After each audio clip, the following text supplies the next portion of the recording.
students, I Vinesh welcome you to science class. Students, I will start a very interesting chapter, that is force and energy, which is in your chapter 11. Okay, today we will learn about the force and the types of force. देखिए force क्या होता है, एक push और pull means किसी चीज को push करना या धकेलना, ठीक है, इसे हम क्या कहते हैं, फोर्स कहते हैं. A force can change the position of the object, can change the shape of the object. जब हम फोर्स किसी भी चीज के ऊपर अप्लाई करते हैं तो क्या होता है कि उस ऑब्जेक्ट की शेप चेंज हो जाती है, उसका साइज चेंज हो जाता है, ठीक है. इसके अलावा उसके मीन्स वो अगर स्टेशनरी है, फिक्स्ड है किसी पॉइंट पे, इट कैन मूव, वो मूव कर सकता है, ठीक है. या फिर अगर कोई मोशन में है, इट कैन स्टॉप, है ना, इसके मोशन को हम रोक सकते हैं. तो ये सारी चीजें किसकी वजह से हो पाती हैं, फोर्स की वजह से. ओके, और while applying a force we need energy, हमें क्या चाहिए, एनर्जी चाहिए.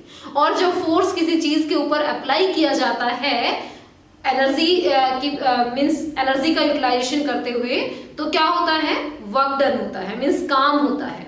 और जब काम कब होता है, जब कोई चीज अपनी पोजीशन से मीन्स अपनी पोजीशन चेंज कर लेती है ऑन अप्लाइंग द फोर्स, ठीक है. जब हम अप्लाई करते हैं फोर्स उसके ऊपर तब, तो वो है एक वर्क डन. अगर वो फिक्स है, जैसे एक कोई भी एक टेबल है, आप उसको पुश करना चाह रहे हैं, धकेल उसकी पोजीशन से हटाना चाह रहे हैं, तो क्या होगा, आप कितना भी फोर्स लगाए और वो हिल नहीं रही है, then work is not done, काम नहीं हुआ है, इसका मतलब ये होता है, ठीक है.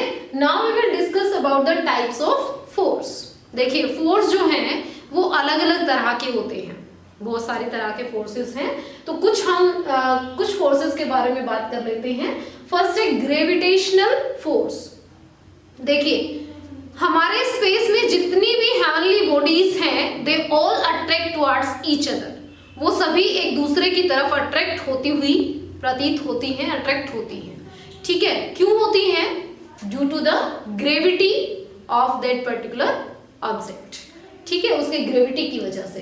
तो ग्रेविटेशनल फोर्स क्या है कि अर्थ पुल्स एवरीथिंग टुवर्ड्स इटसेल्फ, हमारी अर्थ भी सभी चीजों को अपनी तरफ अट्रैक्ट करती है. जैसे एक पेड़ से, मैंगो के पेड़ से जब मैंगो गिरता है तो वो हमेशा अर्थ की तरफ ही गिरता है, ऊपर तो नहीं जाता है. क्यों, due to the gravitational force of the earth, ठीक है. और हम सभी वॉक कर पा रहे हैं, खड़े हैं यहाँ पे, है ना, फ्लोट नहीं कर रहे हैं. अदरवाइज आपने इससे पहले वाले चैप्टर में पढ़ा था कि स्पेस में सारी चीजें फ्लोट करती हैं, मून के ऊपर ग्रेविटेशनल फोर्स बहुत ही कम होता है, सो दैट जो ऑब्जेक्ट्स हैं उनको हम इजीली लिफ्ट कर सकते हैं, उठा सकते हैं, ठीक है. तो ऐसे ही जो ग्रेविटेशनल फोर्स है हमारी अर्थ का, उसकी वजह से हम इजीली स्टैंड हो पा रहे हैं अर्थ के साथ. अदरवाइज हम भी क्या करते हैं, फ्लोट करते हैं यहाँ पे, ठीक है. तो देखिए नेक्स्ट क्या है, muscular force. The force applied by our muscles, जो फोर्स हमारी मसल्स के द्वारा अप्लाई किया जाता है. You know about the muscles, muscles हमारे हैंड्स और लेग्स में प्रेजेंट हैं, जिसकी वजह से हम मूव कर पाते हैं, काम कर पाते हैं, राइट कर पाते हैं, कुछ भी, ठीक है. तो ये सभी जो फोर्स हैं, इनको इस तरह का जो फोर्स होता है which is applied by our muscles और आवर हैंड्स और legs, it is called as muscular force.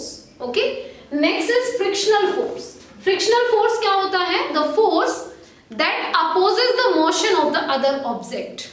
For example, अगर आप किसी भी रफ सरफेस के ऊपर, या एक स्मूथ सरफेस है आपके पास और दूसरा रफ सरफेस है, उन दोनों पर एक सेम बॉल को स्लाइड कराते हैं, ठीक है. तो देखिए स्मूथ सरफेस पर बॉल ज्यादा दूर जाती है स्पीड के साथ, और जो रफ सरफेस है उस पर कम दूरी तक जाती है. क्यों, ऐसा क्यों हुआ, क्योंकि जो सरफेस है वो दोनों सरफेसेस उस बॉल के मोशन को रोकने की कोशिश करते हैं, अपोज करते हैं उस मोशन का, ठीक है. तो इस तरीके से जो फोर्स है that opposes the motion of the other object is called as frictional force. Okay, force of friction भी कहा जाता है इसे. तो इस तरीके से हम वॉक कर रहे हैं, ठीक है, आप चलते चलते स्लिप नहीं हो रहे हो. अगर स्लिपरी सरफेस है तो हम स्लिप कर जाते हैं, लेकिन अगर रफ सरफेस है तो हम इजीली मूव कर पाते हैं, वॉक कर पाते हैं, ठीक है। तो किसकी वजह से? इस फ्रिक्शनल फोर्स की वजह से, ओके।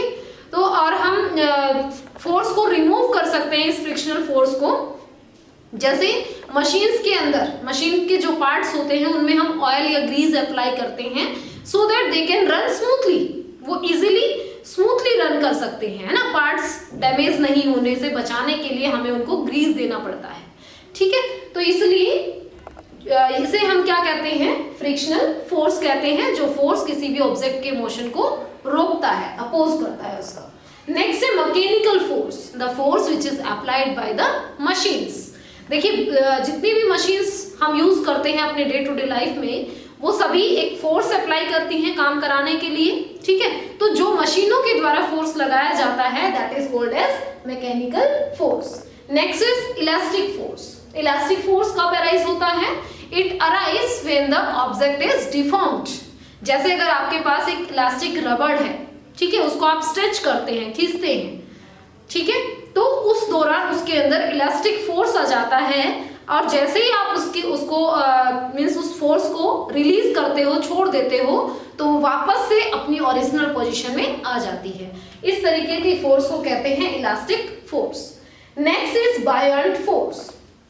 देखिए buoyant force is applied by the water on the floating objects, ठीक है।